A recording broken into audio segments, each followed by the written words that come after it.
Hi hello అండి, welcome to big TV. ఈరోజు ఒక మంచి సినిమాతోనైతే ఈ మంత్ 30వ తారీఖు రిలీజ్ అవుతున్న సినిమాకైతే ఖచ్చితంగా పేరులోనే విజయ్ కనకమేడల్ అయితే ఇది 3వ సినిమా. ఖచ్చితంగా ఆ సినిమా విశేషాలు అయితే మనతో పంచుకోవడానికి ఈరోజు స్టూడియోలో ఉన్నారు. హాయ్ విజయ్ అన్న.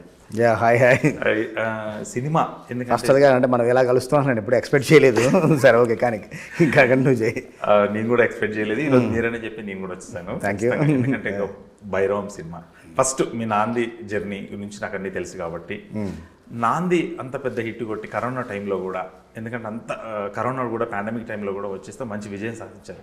ఆ తర్వాత ఉగ్రంకి ఎందుకు కొంచెం తగ్గినట్టు అనిపించింది డోస్? ఏమిటంటే మనం నాందికి ఎంత మంచి ప్రయత్నం చేసాం, ఉగ్రం కూడా అంతే మంచి ప్రయత్నం చేసాం కదా. నాందిని యాక్సెప్ట్ చేసినంత పీపుల్ ఒక 10% పీపుల్ ఉగ్రాన్ని యాక్సెప్ట్ చేయలేకపోయారు అంతే. కొంత కమర్షియల్గా కొంత తగ్గినట్టు అనిపించింది అని చెప్పేసి. అంటే నా కెరీర్ పరంగానా? కెరీర్ పరంగా, సినిమా పరంగా కలెక్షన్ అంటే సినిమా పరంగా కొంచెం కమర్షియల్గా కొంచెం చెప్పాను కదా, ఆ 10% వేరియేషన్ ఉంది. ఆ 10% ఆడియన్స్ ఏవైతే కొంచెం యాక్సెప్ట్ చేయలేదో ఆ 10% 15% డెఫినెట్గా రెవెన్యూ మీద కూడా పడుతుంది కదా. ఎక్కడ మిస్ అయిందంటారు? అంటే మేము బ్యాక్ టు బ్యాక్ చేయడం వల్ల ఒక ప్రాబ్లం అనుకుంటున్నాను. నాంది నుంచి ఉగ్రంకి గ్యాప్ తీసుకోకుండా, అంటే ఎక్స్పెక్టేషన్స్ ఎక్కువ ఉండడం వల్ల. ఎక్స్పెక్టేషన్ ఎక్కువ ఉండొచ్చు. నాంది లాంటి సినిమానే అనుకున్నారు ఉగ్రం కూడా. ఎంత పోలీస్ కాపోయినా కానీ నాందిలాగా వేరే డ్రామా ఉంటుందేమో అనుకున్నారు. కానీ మనం దాన్ని కొంచెం కమర్షియల్ హిట్ చేశాం. నరేష్ గారిని కొత్త యాంగిల్లో చూపిద్దాని అనడం వల్ల కొంతమంది పీపుల్ కొంచెం యాక్సెప్ట్ చేయలేకపోయారు. యూత్ అంతా బాగా నచ్చింది, కనెక్ట్ అయింది. కొంతమంది పీపుల్కి ఏంటంటే నరేష్ గారిని అంత ఫెరిషియస్గా దానివల్ల కొంత పీపుల్ కనెక్ట్ అవ్వలేదు. పాండమిక్ తర్వాత రీమేక్లు కొంచెం వరకు దూరం అయినాయి. ఇప్పుడు దీన్ని ఎంచుకోవడానికి కారణం ఏంటి? మీకు ఈ టైంలో అక్కడ హిట్ మామూలుగా సూర్య చేసిన సినిమా మామూలుగా ఒక మోస్తారు ఆడింది, గట్టిగా బాగానే కలెక్షన్స్ కూడా రాబట్టింది. ఈ సినిమా సెలెక్ట్ చేసుకోవడానికి ఇప్పుడు రీమేక్ చేయడానికి కారణం అంటే సినిమా రిలీజ్కి ముందే సినిమా చూసుకున్నాం. ఓకే, సినిమా రిలీజ్కి వారం రోజుల ముందే నాకు సినిమా చూపించారు. చూడండి అంటే బాగుంది, చేద్దాం అనుకున్నాం. అంటే సినిమాలో చాలా మంచి డ్రామా ఉంది, ముగ్గురు ఫ్రెండ్షిప్ మధ్య డ్రామా ఉంది, ఒక ఫ్యామిలీ ఎమోషన్స్ ఉంటాయి. ఇవన్నీ మనం బాగా పుట్ర చేసి నాకు చాలా ఇష్టం అది. ప్లస్ రూరల్ బ్యాక్డ్రాప్లో సినిమా చేయాలని అనుకుంటున్నాను, కానీ ఎప్పుడు సెట్ అవ్వట్లేదు. ఒక మంచి అవకాశం వచ్చిందని ఎందుకు మిస్ చేసుకోవడం, ప్లస్ ముగ్గురు హీరోలతో చేయడం అన్నది అంత ఈజీగా అవకాశం రాదు. దాన్ని ఎందుకు మిస్ చేసుకోవాలి మనం? కథగా బాగుంది, చిన్న చిన్న మార్పులు చేర్పులు చేసుకుంటే చాలా బాగుంటుంది. మన దృష్టిలో ఓకే చేసింది. ఈ ముగ్గురు కాకుండా ఎవరైనా మిస్ అయిన వాళ్ళు ఉన్నారా చెప్పిన తర్వాత? లేదు, వేరే వాళ్ళని ఎవరి దగ్గరికి అసలు అప్రోచ్ అవ్వలేదు. రైడర్స్ కూడా అయితే చాలా పేర్లు రాసుకుంటాం కదా, కానీ అప్రోచ్ అవుతుంది వీళ్ళకి వెళ్దాము, ఇంకెవరిని పెట్టుకోవద్దు, ఎలాగైనా వీళ్ళని ఓకే చేసుకుందాము అనుకొని మార్క్ చేసుకుని వెళ్ళాము. అంటే ఈ మధ్యకాలంలో మాస్ డైరెక్టర్లు ఫుల్ సక్సెస్ఫుల్. ఇందులో బీజిఎం కావచ్చు, ఇందులో ఒక పోలీస్ స్టేషన్ సీన్ ఉంటుంది, కంటిన్యూస్ డైలాగ్. అది సేమ్ రీమేక్ చేశారా లేదంటే మార్చారా? కొన్ని అందులో ఉన్నైతే ఆర్గానిక్ ఎలిమెంట్స్ అయితే ఎక్కడ మిస్ అవ్వలేదు. అందులో ఉన్నైతే కనుక కోర్ ఎమోషన్స్ అయితే ఉంటాయో అవి ఎక్కడ మేము మిస్ చేయలేదు. దానికి ఎన్హాన్స్ చేసుకుంటూ వెళ్ళాము. ఇందులో సూర్య ఎవరు అనుకోవచ్చు? సూర్య ఎవరు ఏంటి అనేది మీకు ట్రైలర్ కానీ సాంగులు కానీ టీజర్ కానీ చూస్తే మీకు అర్థమవుతుంది. నోటితో చెప్పాలని చెప్పేసి. సూర్య వెల్లకొండ సాయి. ఓకే, అంటే మంచు మనోజ్ చాలా రోజుల తర్వాత చేస్తున్నాడు. ఎందుకంటే ఈ మధ్యకాలంలో తను కూడా మీడియాలో ఎక్కువ కనిపిస్తున్నాడు, ఎక్కువ అవుతుంది కాబట్టి మీకు ప్లస్ అనుకోవచ్చు. కాకపోతే ఆయన క్యారెక్టరైజేషన్, ఇప్పుడు యాక్షన్ పార్ట్ కావచ్చు, ఆయన ఎందుకంటే ఏమంటుందని ఒక డిఫరెంట్ లుక్లో ఉంటాడు. ఎంతమందినైనా కొట్టగలరన్న కాన్ఫిడెంట్ కూడా కనిపిస్తుంది. దాన్ని ఎలా డిజైన్ చేశారు ఈ సినిమా? అంతే. అంటే ఇప్పటివరకు మనోజ్ గారు అన్నీ చేసిన సినిమాలన్నీ కూడా అంటే 10 years బ్యాక్ గ్యాప్ తీసుకున్నారు. బిఫోర్ అన్ని చేసినవి కూడా అంటే కొంచెం బాయ్ నెక్స్ట్ డోర్, కొంచెం అల్లరి చిల్లరగా ఇలా ఉండే ఒక యూత్గా ఇలాగ చేశారని. కానీ ఇందులో క్యారెక్టర్ గజపతి వర్మ చాలా డిగ్నిటీగా ఉండాలి, చాలా అంటే హోందాగా ఉండాలి, అవసరమైతేనే మాట్లాడాలి, చూస్తే భయం అవ్వాలన్నమాట. అంటే అందరూ తను చూసి మావాడు ఒక మంచోడు, ఇంకా ఎలా చెప్పాలని అందరూ చూస్తానని. ఆ టెంపుల్కి సంబంధించిన ఒక ట్రస్ట్కి సంబంధించిన ఒక ఫ్యామిలీ మెంబర్ తను. అందరూ తను చూసిన వెంటనే తను రాయల్టీకి దండం పెట్టేసాడు క్యారెక్టర్. ఒక రకంగా ఒరిజినల్ క్యారెక్టర్, ఒక రకంగా ఒరిజినల్ క్యారెక్టర్ అనుకోవాలి. తనకున్న ఒక బయట ఒక ఇమేజ్ ఉంటుంది, తనకు ఫాలోయింగ్ ఉంటుంది కదా, అలాంటి ఫాలోయింగ్ ఉన్న క్యారెక్టర్ సినిమాలో. రోహిత్ గారు చాలా రోజుల తర్వాత అంటే రీసెంట్గా సినిమా చేశాడు, తన మ్యారేజ్ కూడా ఆవిడతోనైంది. ఈ సినిమాలో సెలెక్ట్ చేసుకోవడానికి రీజన్ ఏంటి? ఈ సినిమాలు అంటే కొంచెం చెప్తాను కదా, కొంచెం సాఫ్ట్గా ఉండాలి, కానీ చూడడానికి ఏమో మాట్లాడితే ఒక్క మాటకే అవతరుడు భయపడేలా ఉండాలి. అంటే మనం మార్చిన క్యారెక్టర్ డిజైనింగ్లో మనం మార్చుకున్నాయండి. చాలా పాజిటివ్ అప్రోచ్ అనిపించాలి తను చూసినట్టు చాలా పాజిటివ్ మనిషి, చాలా మంచోడు అనిపించాలి. ఆ పొజిషన్లో చూసుకున్నప్పుడు క్యారెక్టర్ మీద డిజైన్ చేసుకున్న తర్వాత రోహిత్ గారు బాగుంటుంది, తనకున్న ఇమేజ్ బయట ఉన్న ఇమేజ్ కానీ మనకు కూడా సినిమా కూడా యాడ్ అవుద్ది అని. ఈ 3 సినిమాల తర్వాత నెక్స్ట్ సినిమా ఎవరితో చేద్దాం అనుకుంటున్నారు? ఇంకా అనుకోలేదు ఎవరు ఏంటంటే, అసలు ఇంకా కథ అయితే రాసి పెట్టుకున్నాము. అంటే మీరు ఫస్ట్ నుంచి ఒక మాస్ డైరెక్టర్ దగ్గర చేశారు, ఆ ఇంపాక్ట్ ఏమన్నా పడుతుందా? డెఫినెట్గా ఇంపాక్ట్ అయితే ఉంటుంది. ఒక కమర్షియల్ ఫిల్మ్ హ్యాండిల్ చేసినప్పుడు డెఫినెట్గా ఉంటుంది. మన పనిచేసిన డైరెక్టర్ కానీ మనకు నచ్చిన డైరెక్టర్స్ దగ్గర నుంచి కానీ డెఫినెట్గా ఇన్ఫ్లుయెన్స్ కంపల్సరీ ఉంటుంది. ఏ డైరెక్టర్కైనా ఉంటుంది. రాజమౌళి గారి ఇన్ఫ్లుయెన్స్ చాలామంది రైటర్లకు ఉంటుంది, పూరి గారి ఇన్ఫ్లుయెన్స్ చాలామంది రైటర్లకు ఉంటుంది, వినయ్ గారి ఇన్ఫ్లుయెన్స్ చాలామంది రైటర్లకు ఉంటుంది. ఎందుకంటే ఆ సినిమాలు చూసే మనం ఇండస్ట్రీకి వచ్చాము, మనం పని చేస్తుంటే వాళ్ళు పెద్ద పెద్ద డైరెక్టర్స్ కాబట్టి వాళ్ళ సినిమాలు చూసి మనం చాలా నేర్చుకున్నాం కాబట్టి డెఫినెట్గా ఇన్ఫ్లుయెన్స్ అయితే ఉంటుంది. ఇన్ఫ్లుయెన్స్ ఉండదు లేదంటే మాత్రం తప్పు అవుతుంది ఎవరైనా కానీ.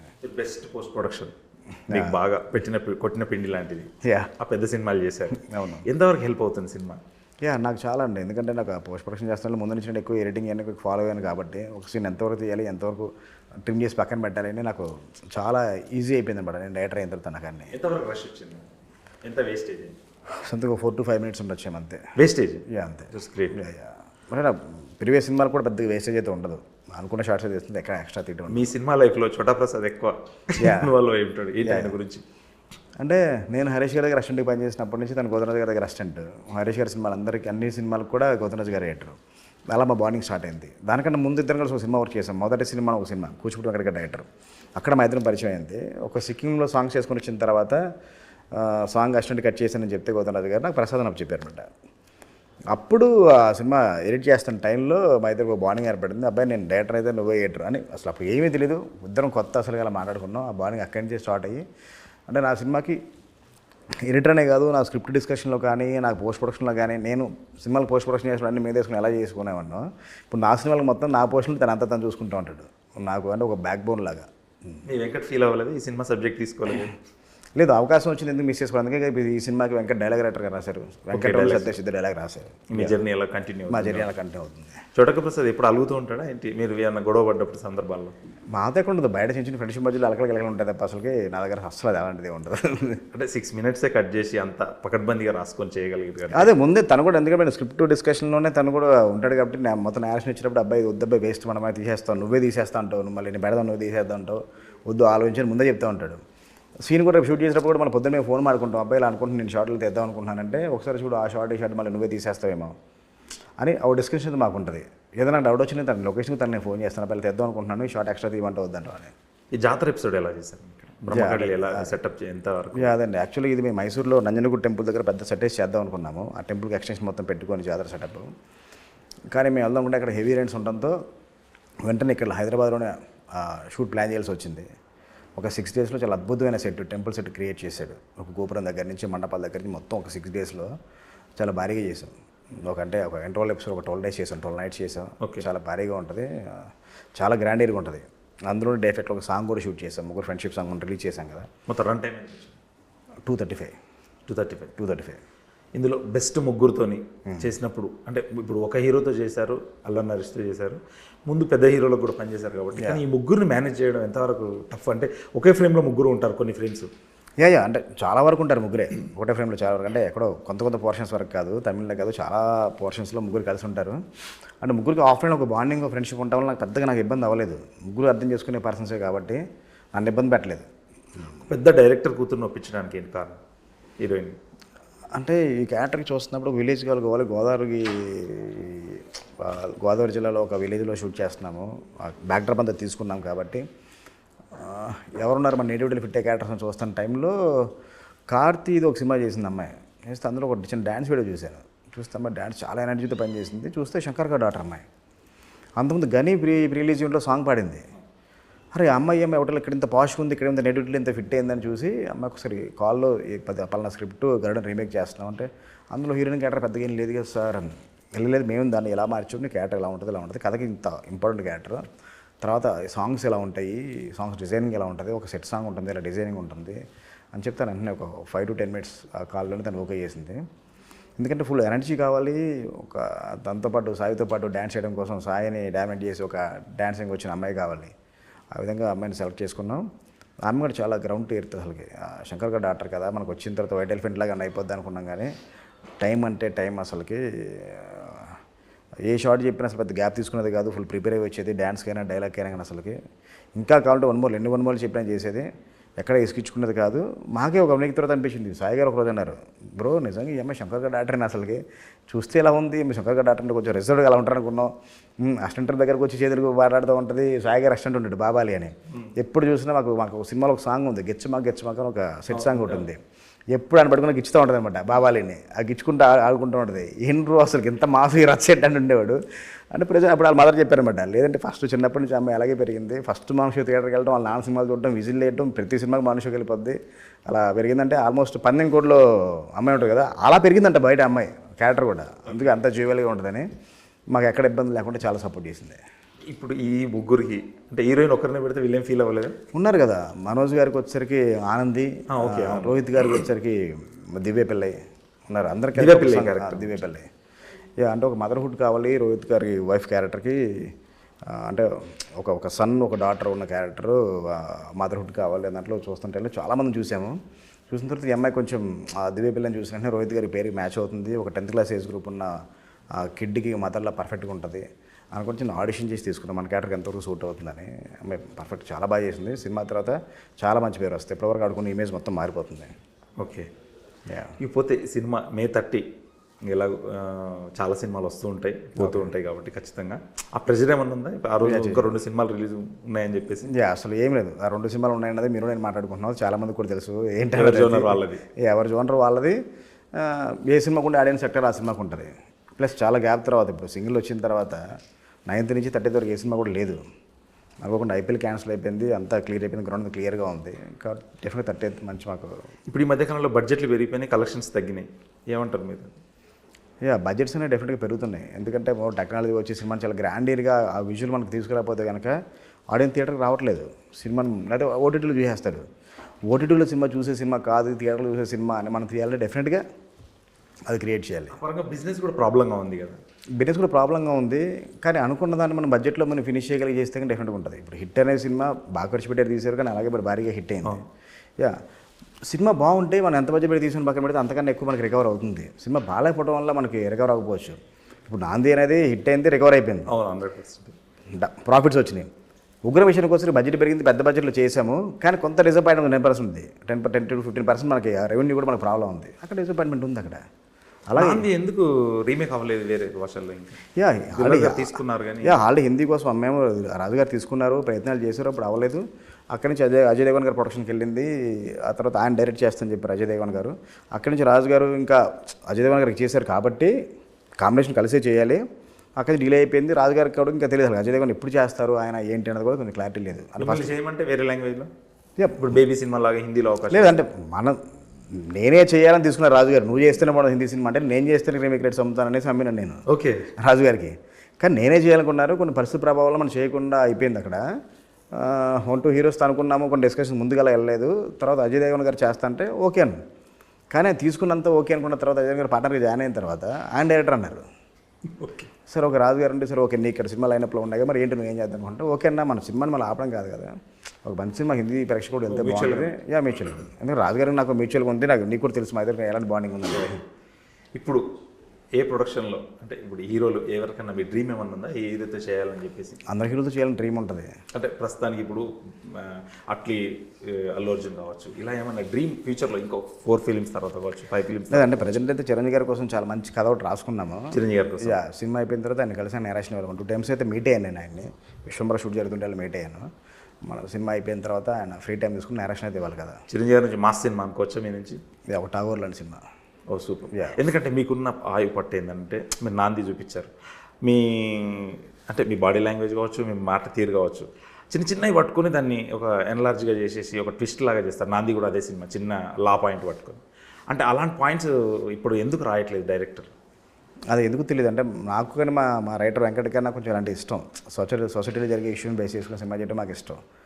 అందువల్ల మేము దాని మీద కొంచెం వర్క్ చేసుకొని చేస్తున్నాం. ఒకరిది ఎవరిది ఒక జోనర్ మనం వాళ్ళు ఎందుకు చేయలేదు మనం చెప్పలేము క్లియర్గా. ఒకరిది ఒక జోనర్ ఒక డైరెక్టర్ ఒక జోనర్లో తనకు నచ్చిన సినిమాలు తను తీస్తాడు. మనం చేసే కథలో సొసైటీకి ఏదైనా ఒక మంచి చెప్పే ఇష్యూ ఏదైనా ఉండదో ఒక మంచి చెప్పే ఒక విషయం పెట్టాలని అనుకుంటాం. ఇప్పుడు చాలామంది డైరెక్టర్లు సినిమాలు తీస్తున్నారు అన్ని కథ స్క్రీన్ ప్లే సంగీతం అన్నీ వాళ్ళే చేసుకుంటున్నారు.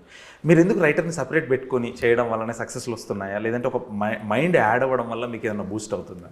అంటే ఏ సినిమాకైనా కానీ ఎంత పెద్ద డైరెక్టర్ ప్యాన్ డైరెక్టర్ దగ్గర నుంచి ఒక 2 crores బడ్జెట్లో చేసే డైరెక్టర్కైనా కానీ ఒక్కడే కథ మాటలు స్క్రీన్ ప్లే రాయడం అనేది ఎక్కడా జరిగే పని కాదు.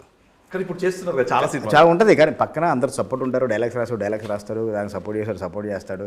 కథ కూర్చొని డిస్కషన్లో స్టోరీ డిస్కషన్కి వెళ్ళే రైటర్స్ చాలామంది ఉన్నారు. స్క్రీన్ ప్లేకి పనిచేసే రైటర్స్ చాలామంది ఉన్నారు కదా వాళ్ళ పేర్లు ఏమని బయటికి రావు. ఓకే గోస్ట్ రైటర్స్ అంతే. గోస్ట్లుగా ఉండిపోతున్నారు.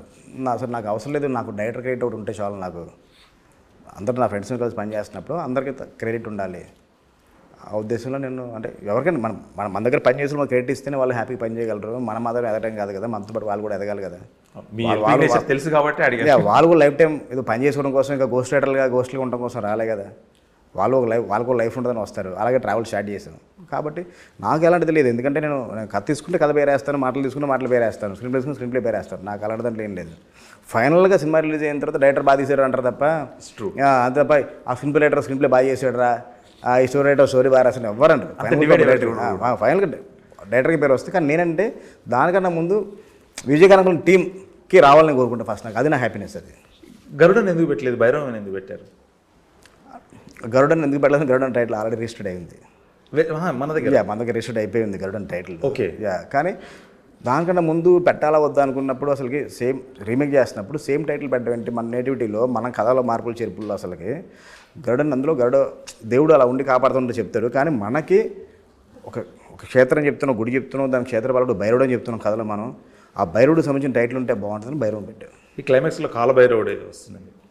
ఉంటుంది కాలభైరవుడిది ఉంటుంది. ఆ ఎపిసోడ్ ఎలా క్లైమాక్స్ కదా ఒకటి సినిమాలో 2-3 టైమ్స్ ఉంటుంది. అది ఓకే. చాలా గూస్ బంప్స్ ఉంటాయి. చూసి ఆడిన మాత్రం వావ్ ఫ్యాక్టరీ ఉంటుంది. చరణ్ పాకాల పనే ఎక్కువ ఉంటుంది ఇందులో. ఈ తర్వాత ఎలా మీకు ఇప్పటివరకు తను అన్నీ థ్రిల్లర్స్ చేశాడు. ఇది ఒక సౌండింగ్ వేరే ఉంటుంది. అదంతా కొంచెం ఒక ఫారెన్ మ్యూజిక్ స్టైల్లో ఉంటుంది. ఈ కంప్లీట్ ఒక విలేజ్ నేటివిటీ కదా.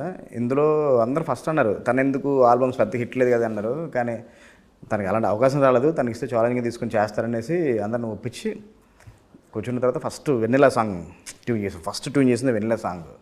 అది బ్లాక్ బస్టర్ అయిపోయింది సాంగ్. అది తర్వాత భైరవం, సరే భైరవం లాంటి సాంగ్ ఉగ్రంగా నాకు చేశాడు, నాంది చేశాడు కాబట్టి సరే ఓకే, అది తన స్ట్రెంత్ తను చేస్తానండి. ముగ్గురు మధ్యన ఫ్రెండ్షిప్ ఫ్యామిలీ సాంగ్ ఎవరు ఎక్స్పెక్ట్ చేయలేదు. తన దగ్గర నుంచి ఇలాంటి సాంగ్ వస్తా అని ఎవరు ఎక్స్పెక్ట్ చేయలేదు. అది చాలా యూట్యూబ్లో ఇప్పటికీ 3 days అవుతుంది రిలీజ్ చేసి, ట్రెండింగ్లో ఉంది. నెక్స్ట్ ఇంకో సెట్ సాంగ్ ఒకటి ఉంటుంది, గిచ్చమాక్ అని. ఆ సాంగ్ విన్న తర్వాత అందరూ ఫిక్స్ అయిపోతారు, శ్రీచరణ్ పాకలు ఎలా కూడా చేయగలడా, మనం ఇన్ని రోజులు తన యాంగిల్లో పర్స్పెక్టివ్ మనం చూడలేకపోయాం. మనం డెఫినెట్గా చాలా కమర్షియల్ ఫిలిమ్స్కి తను యూజ్ అవుతాడు అన్నది ఈ సినిమా తర్వాత డెఫినెట్గా అందరూ గుర్తిస్తారు తనని. ఎస్పెషల్లీ బ్యాక్గ్రౌండ్ స్కోర్, తన బ్యాక్గ్రౌండ్ స్కోర్లో కింగ్ అసలుకి. అలాంటిది ఈ సినిమా చూసిన తర్వాత శ్రీచరణ్ పాకాల ఒక మాస్ కమర్షియల్ సినిమాకి ఈ రేంజ్లో చేయగలడు అసలుకి. అండ్ డెఫినెట్గా చాలామంది రైటర్ల పర్స్పెక్టివ్ మారిపోద్ది ఈ సినిమా తర్వాత. తన సినిమా లోకమే మారిపోద్ది. శ్రీచరణ్ కూడా వన్ ఫ్రైడే చేంజ్ అయిపోతాడు. చేంజ్ అయిపోద్ది. అంటే ఆ జోనర్ నుంచి బయటకు వస్తాడు, అన్ని జోనర్స్ వస్తాయి. అందరూ తను ఒక చిన్న ఒక డౌట్ ఉంది, తను చేయగలరా లేదా, వెళ్ళిన తర్వాత రిస్క్ తీసుకోవడం ఎందుకు ఒక యాంగిల్లో ఉన్నారు. ఈ సినిమాతో అందరికీ చిన్న ఒక క్లారిటీ వచ్చేస్తాయి. కెమెరామెన్ పరిస్థితి ఏంటంటే ఈ సినిమాలకి మాస్ సినిమాలకు ఒక టింట్ మెయింటైన్ చేయాలి, ఒక కలర్ గ్రేడింగ్. హరికే వేదంతం అంటే నాకు లాస్ట్ 2 ఫిల్మ్స్ చేసిన మా సిద్ధు డిఓపీ ఉన్నారు, తను వేరే డైరెక్షన్ పని మీద డైరెక్షన్లో ఉన్నారు. ఆ టైంలో నేను ఎవరితో వెళ్తాం అనుకుంటే నాకు హరికే వేదంతం ఆయన తెలుగు అయినా కానీ బాంబేలో సెటిల్ అయిపోయారు. హిందీ సినిమాలు చాలా సినిమాలు చేశారు. నాకు నాంది అప్పటి నుంచి మేము టచ్లో ఉన్నాను అనమాట. నాకు డిఏ జరుగుతున్నప్పుడు మా డిఓపీ మన వైనంక బోస్ గారి ఫ్రెండ్ అనమాట, ఇద్దరు రూమ్మేట్స్, అలా పరిచయం. అప్పటి నుంచి నాంది చేద్దాం అనుకున్నాం, ఉగ్రం చేద్దాం అనుకున్నాం. మాకు బడ్జెట్ సపోర్ట్ చేయలేదు అప్పుడు. ఆయన చాలా పెద్ద కెమెరామెన్. తర్వాత ఈ సినిమా చేద్దాం సార్, కొంచెం బడ్జెట్ సర్టిఫికేట్ మాకు కంపల్సరీ చేద్దాం సార్ అంటే వచ్చారు. మొత్తం చేంజెస్ అని చెప్పాను, బాగా నచ్చినాయి. ఒక ప్యాలెట్ సెట్ చేద్దాం సార్, ఇది మొత్తం 3 సెట్ చేద్దాం అంటే ఒక 3-4 days కూర్చొని మొత్తం సెట్ చేసుకొని లొకేషన్స్కి వెళ్ళి అన్నీ కూడా లొకేషన్ స్కౌటింగ్ చెప్పి మొత్తం మన ప్యాలెట్లో ఉండాలి, దాని కలర్ చేంజ్ ఎలా కావాలి ఏంటంటే కంప్లీట్ 1 week వర్క్ చేసుకొని ముందుకెళ్ళాం. తను చాలా కూల్ అసలుకి. అసలు ఎవరు ఎక్స్పెక్ట్ చేయరు అసలుకి ఇది నిజంగా ఈ మనిషి ఇలాంటి బ్లాకులు తీసాడా, ఇలాంటి ఎపిసోడ్ షూట్ చేశారని ఆయన చూస్తారు ఎవరు నంబరు. చాలా సైలెంట్, అసలు మాట్లాడాడు ఆయన. ఈ వంటలు కూడా ఏంటంటే ఇన్స్టాగ్రామ్లో అంటే ఎవరు గ్యాప్ ఇవ్వకుండా షూటింగ్ చేస్తారా? ఇది బ్రేక్ కూడా ఇవ్వలేదు షూటింగ్ అంటే ఇప్పుడు అందరూ కాంబినేషన్ చేస్తాం, టైంకి ప్రతిరోజు బ్రేక్ ఇవ్వలేం కదా. బ్రేక్ ఇస్తాం కానీ ఎగ్జాక్ట్ టైం కానీ అవ్వదు కదా. అందరూ కూడా సరే బ్రేక్ అంటే ఎలా ఇవ్వగలం? కాంబినేషన్ షార్ట్ పెడతాం, 10 నిమిషాలు ముందు బ్రేక్ ఇస్తాం, తర్వాత 10 నిమిషాలు బ్రేక్ ఇస్తాం, అలా ఇస్తాం. కానీ ముగ్గురికి కూడా సరే బ్రేక్ కావాలంటే ఇవ్వలేం కదా. ఆ డిస్కషన్ అలాగా ఒకరోజు ఒక మంచి ఎపిసోడ్ జరుగుతున్న టైంలో ప్రమోషన్ కూడా ఉపయోగపడ్డది. అంటే అప్పటికి చాలాసార్లు జరిగింది. కానీ నేను దాన్ని వరకు చెప్పకుండా మళ్ళీ నేను కెమెరాస్ పంపించి నేను రికార్డ్ చేయించాను అనమాట. వాళ్ళకి ఎవరికి తెలియదు, షూట్ చేస్తాం తెలియదు ఎవరికి. ఓకే. అంతకుముందు కూడా సపరేట్గా ప్రిపేర్ చేస్తుండేవాళ్ళు. కానీ ఆ రోజు ఇద్దరు కలిసి చేద్దాం బాబాయ్, నువ్వేం చేస్తావు, బిర్యానీ చేస్తావు, నేను కర్రీస్ చేస్తాను, నేను ఇంకోటి చేస్తాను అనేసి మనోజ్ గారు పక్కన రోహిత్ గారు డెసిషన్ తీసుకోవడంతో అప్పుడు కెమెరాస్ తెప్పించి మొత్తం షూట్ చేయండి రా, రేపు ప్రమోషన్ పనికి వస్తేమో ఇలాంటి కంటెంట్ డెఫినెట్గా జనాలు బాగా ఎంజాయ్ చేస్తారని రికార్డ్ చేయడం జరిగింది. బెస్ట్ కుక్ ఎవరు? ఇద్దరు అండి. అంటే బెస్ట్ కుక్ అంటే సేమ్ ఐటమ్ ఇద్దరు కుక్ చేస్తే ఎవరు బెస్ట్ అని చెప్పొచ్చు. అవును. రోహిత్ గారు పచ్చిమిర్చి కోడి పలావ్ చేశారు, అదిరిపోయింది. మనోజ్ గారు మటన్ కర్రీ చేశారు, చికెన్ కర్రీ చేశారు, చికెన్ ఫ్రై చేశారు, మటన్ కర్రీలో తినడం కోసం గారెలే చేశారు. అది నెక్స్ట్ లెవెల్ ఉన్నాయి. ఇద్దరు ది బెస్ట్. బెల్లంకొండ శ్రీనివాస్ గారి ఇంటి దగ్గర నుంచి ఆయన కుకింగ్ రాదు, ఇంటి దగ్గర నుంచి వాళ్ళ మదర్ క్యారెస్ పంపిస్తుండే వాళ్ళు. చాలా బెస్ట్ ఫుడ్. శ్రీని గారి ఇంటి దగ్గర నుంచి ఎవ్రీడే బ్రేక్ఫాస్ట్లోకి పల్లి చట్నీ వచ్చింది అన్నమాట, చాలా బాగుంటుంది. వాళ్ళ మదర్ చేసి పంపించే ఒక పప్పు, దానికి చాలామంది ఫ్యాన్స్ అనమాట. మనోజ్ గారు అయితే ఫోన్ చేసి తమ్ముడు ఆంటీతో పప్పు పంపించారు, అలా అయితే డైరెక్ట్గా మనోజ్ గారు ఫోన్ చేసి ఆంటీ నాకు ఇవాళ పంపించండి, నేను వాళ్ళు హెవీ తింటా కొంచెం నేను అంటే ఆ రోజు ఫుడ్ ఎంజాయ్ చేయాలనుకున్నప్పుడు అందరు కోరికలు బయటకు వచ్చేవి, అన్నీ ప్రిపేర్ చేసుకుని పెట్టుకుని తినేవాళ్ళం అనమాట. ప్రొడ్యూసర్ గారు ఎందుకంటే ఆయన బడ్జెట్, ఆయన తీసిన సినిమాలన్నీ కొంచెం భారీ బడ్జెట్లే, ఆయన్ని మీరు ఒప్పించి ఇది ఒక ఆన్ టైంలో అయింది షూటింగ్ ఆయన ఏమన్నా చెప్పారా? యా ఆన్ టైంలో అవడానికి ఆయన సపోర్ట్ ఉంది కాబట్టి ఆన్ టైంలో చేయగలిగాను. ఎందుకంటే బడ్జెట్ లిమిటేషన్స్ గురించి మా దగ్గర ఎక్కడ డిస్కషన్ జరగలేదు. ఒక రీమేక్ సినిమా తీసుకున్నారు కాబట్టి ఎంతలో అవుతుందో క్లారిటీ ఉంది. రాధామోహన్ గారికి కానీ, మా కో ప్రొడ్యూసర్లు నెక్కన శ్రీధర్ గారికి కానీ, తర్వాత మనం చేంజెస్ ఇలా చేద్దాం అనుకుంటున్నామండి. యాక్షన్ ఎపిసోడ్ అక్కడ ఉన్నట్టు కాకుండా మనం ముగ్గురు హీరోలు కొన్ని ఇమేజ్ని పెట్టుకొని దాన్ని మనం భారీగా తీయాలి అనుకున్నప్పుడు బడ్జెట్స్ అన్ని వాళ్ళు ఒక క్యాలిక్యులేషన్లోకి వచ్చారు. కాబట్టి ఎక్కడ ఈ రోజు ఇది ఎందుకు పెద్ద డిస్కషన్ రాలేదు. ఆయన చిన్న చిన్న వేస్టేజ్లు ఏవైతే ఉంటాయో వాటి వరకే కట్ చేస్తారు తప్ప ఆన్ స్క్రీన్ గ్రాండరీ గురించి అసలు ఎక్కడ ఈ రోజు ఆయన కాంప్రమైజ్ అవ్వరు. అందుకోసం ఆయన అనుకున్న పాపం సినిమాలు ఒక బడ్జెట్లో షాట్ చేసుకుని ఇంకో బడ్జెట్ అవుతూ ఉంటాయి. సినిమా బాగుండాలి సార్, రేపు నచ్చితే ఆడియన్స్ దగ్గర మనకు అదే రిటర్న్ వస్తాను అనుకునే క్యారెక్టర్ ఆయన. మనోజ్ గారిలో అన్ని లక్షణాలు ఉంటాయి, డైరెక్టర్, కెమెరామెన్, ఫోటోగ్రఫీ, ఫైటర్. అన్నీ అవును. మీకు ఇందులో ఎంత ఇన్వాల్వ్మెంట్ లేదు, ఓన్లీ యాక్టర్గా చేశారు సినిమాకి. ఓకే, ఫైట్లు ఏమి, యాక్షన్లో అసలు ఏమి ఇన్వాల్వ్ అవ్వలేదు. నేను అనుకున్నా అంటే మనోజ్ గారు కొంచెం స్టంట్స్ కొరియోగ్రాఫరు డెఫినెట్గా యాక్షన్కి వచ్చిన తర్వాత డెఫినెట్ కొంచెం ఆయన ఇన్వాల్వ్ అవుతారేమో అనుకున్నాం. కానీ తర్వాత నేను చెప్పా కొరియోగ్రాఫర్స్కి, యాక్షన్ కొరియోగ్రాఫర్స్కి మనం బాగా చెబితే డెఫినెట్ ఇన్వాల్వ్ అయ్యే అవకాశం ఉంటుందేమో. కాబట్టి ముందు మన అవకాశం రానికుండా ఆయన చూసిన రిహార్సల్ చూసిన వావ్ అనేలాగా మనం చేద్దామని అలాగే చేసాం. కానీ ముందే మనోజ్ గారు ఫిక్స్ అయిపోయిందంటే మన గురించి చాలా క్లియర్గా తెలుసు, ఇవి ఎవరి మాట ఎండో అతను అనుకుందే తీస్తారంటే చాలామంది ఫీడ్బ్యాక్ ఇచ్చారండి, నాకు తర్వాత చెప్పాడు అనమాట. కాబట్టి ఆయన అలాగే ప్రిపేర్ వచ్చారు, మనకైతే తెలియదు. మన ఫస్ట్ 1-2 డేస్ చూసింది అర్థమైపోద్ది కదా మనం అంత క్లారిటీగా ఉన్నాం ఏం చేస్తున్నాం దాంట్లో. ఆయన ఏ రోజు అక్కడ ఇన్వాల్వ్ అయింది లేదు. అంటే మా మనోజ్ గారి విషయంలో ఎందుకంటే ఫైట్స్, యాక్షన్ ఎక్కువ ఇన్వాల్వ్ అవుతారు కాబట్టి, ఎందుకంటే ఈ స్టంట్ మాస్టర్ ఎలా డిజైన్ చేస్తారు సినిమాకి ఎక్కువ మెయిన్ కదా. యా మాకు అంటే రామకృష్ణ అండ్ నటరాజ్ ఇద్దరు కొరియోగ్రాఫర్ చేశారు. నటరాజ్ 3 యాక్షన్ సీక్వెన్స్ చేశాడు, రామకృష్ణ 4 చేశాడు మెయిన్ యాక్షన్ సీక్వెన్స్. ముందే అంటే నాకు కొంచెం యాక్షన్ కూడా నాకు ఇష్టం. నాకు మన చిన్నప్పటి చూసిన మన కమర్షియల్ ఫిల్మ్ చూసాము, పనిచేసిన కమర్షియల్ సినిమాలు కాబట్టి మనకు ఒక ఇది ఉంటుంది కదా. యాక్షన్ డిజైనింగ్ నాకు చాలా ఇష్టం. అలాగే లొకేషన్లో రిహార్సల్ చేసి చూపించేంత మనకు ఉండదు. కానీ ఫైట్ మాస్టర్ రూమ్లో కూర్చొని డిస్కస్ చేసుకొని మాస్టర్ ఎలా అయితే బాగుంటుంది అనుకుంటే ప్రతి సీక్వెన్స్కి మాస్టర్ ఒక టైం ఇస్తే దాన్ని రిహార్సల్ చేసుకుని చూపించిన తర్వాత మనకి ఇది బాగుంది, ఇది లేదు, బాగుంది అని సెలెక్ట్ చేసుకుని చూసింగ్ వెళ్ళాము. డెఫినెట్గా యాక్షన్ మాత్రం డెఫినెట్గా ఒక కొత్త థ్రిల్ ఇస్తుంది సినిమాలో. అంటే గరుడన్ విషయానికి వస్తే వాళ్ళంతా యాక్షన్ చేసే హీరోలు కాదు, ఉండదు, అంత ఎక్స్పెక్టేషన్ కూడా ఉండదు. ఇక్కడే మీ ముగ్గురు సింహాలు. ఎస్ సింహాలు. అందుకే ఆ యాక్షన్ రోహిత్ గారు కొంచెం తక్కువ చేసిన వాళ్ళిద్దరు మాత్రం మీరు రోహిత్ గారు యాక్షన్ కూడా చూస్తారు, డెఫినెట్ థ్రిల్ ఫీల్ అవుతారు ఇందులో. ఓకే అంటే నేను నరేష్ గారితో ఒకళ్ళు అంత యాక్షన్ అంత కొత్తగా చేసిన మరి ముగ్గురు సింహాలు దొరికినప్పుడు యాక్షన్ ఏ రేంజ్ ఉండదో ఆలోచించుకున్నాను. ఖచ్చితంగా ముగ్గురు దొరికినప్పుడు ఎంత ఆట ఆడుకోవాలి. ఇకపోతే ఈ సినిమాలో అంటే ఏం ఉండబోతుంది, అంటే ఎందుకు చూడాలి భైరవం? తమిళ్కి ఉన్నప్పుడు గరుడన్ ఉన్నప్పుడు భైరవం ఎందుకు చూడాలి? తమిళ గరుడన్ చూసిన వాళ్ళైనా కానీ చున్న వాళ్ళైనా కానీ భైరవం ఎందుకు చూడాలంటే ఒక మంచి విలేజ్ ఆర్గానిక్ ఎమోషన్స్తో ఉన్న కథ, ఒక మంచి ఫ్యామిలీ అండ్ ఫ్రెండ్షిప్ మధ్యన, అంటే ఒక సొంత అన్నదమ్ముల్లో ఉండే ఒక ముగ్గురు ఫ్రెండ్స్ మధ్యన వచ్చే ఒక ఆర్గానిక్ డ్రామా. అందులో ఒక టెంపుల్ సంబంధించిన ఒక ఇష్యూ, దాని మాన్యానికి సంబంధించిన ఇష్యూ, దానికి వెనకమాల ఉన్న ఒక విలన్స్, వాళ్ళ దగ్గర నుంచి దాన్ని ఎలా చేసుకున్నారు ఏంటి, ఆ వెళ్తున్న ప్రాసెస్లో వాళ్ళ ముగ్గురు ఫ్రెండ్షిప్ ఎలా డిస్టర్బ్ అయింది, తర్వాత అక్కడి నుంచి ఫైనల్ కంక్లూజన్ ఎలా వచ్చి ఒక హ్యాపీ ఎండింగ్తో వెళ్ళింది అన్న చాలా క్లియర్గా ఉంటుంది. ప్లస్ ఈ సినిమా మీరు ఆన్ స్క్రీన్ ఎందుకు చూడాలి అంటే సినిమాలో ఉన్న ఒక విజువల్ గ్రాండీర్ కానీ, సినిమాలో ఒక సౌండ్ వైపు కానీ మీరు ఎక్కడ చూసినా, టీవీలో చూసినా, ఇంత చిన్న స్క్రీన్లో లేదా ఒక 5.1 స్పీకర్లో చూసినా పెద్ద కిక్ రాదు. ఆన్ స్క్రీన్ చూసి వస్తే కిక్కు నెక్స్ట్ లెవెల్లో ఉంటుంది. అంటే ఒక ప్యాకేజ్ కమర్షియల్ సినిమాని థియేటర్లో చూస్తే ఉండే ఇంపాక్ట్ ఏదైతే ఉంటుందో ఆ ఇంపాక్ట్ భైరవం ఇస్తుంది. ఖచ్చితంగా ఈ మూవీ ఎందుకంటే May 30th రిలీజ్ అయ్యి బ్లాక్ బస్టర్ అవ్వాలని మనస్ఫూర్తిగా కోరుకుంటున్నాం. త్వరలో మీరు చిరంజీవి గారికి స్టోరీ చెప్పి ఆయనతో ఓకే చేయించుకొని ఖచ్చితంగా ఆయనకు కూడా ఒక మాస్, ఎందుకంటే ఫ్యాన్స్ కూడా వెయిటింగ్, ఆయనతో మాస్ చూడాలని ఖచ్చితంగా కోరుకుంటున్నాం. ఇదే అండి ఈరోజు విశేషాలు. ఎందుకంటే విజయ్ కనకమెడల ఈ చిత్రం ఖచ్చితంగా విజయం సాధించాలి. మీ నియరెస్ట్ థియేటర్లో చూడండి. థ్యాంక్ ఆఫ్ శ్రీ. Thank you. For more videos like this, subscribe Big TV channel.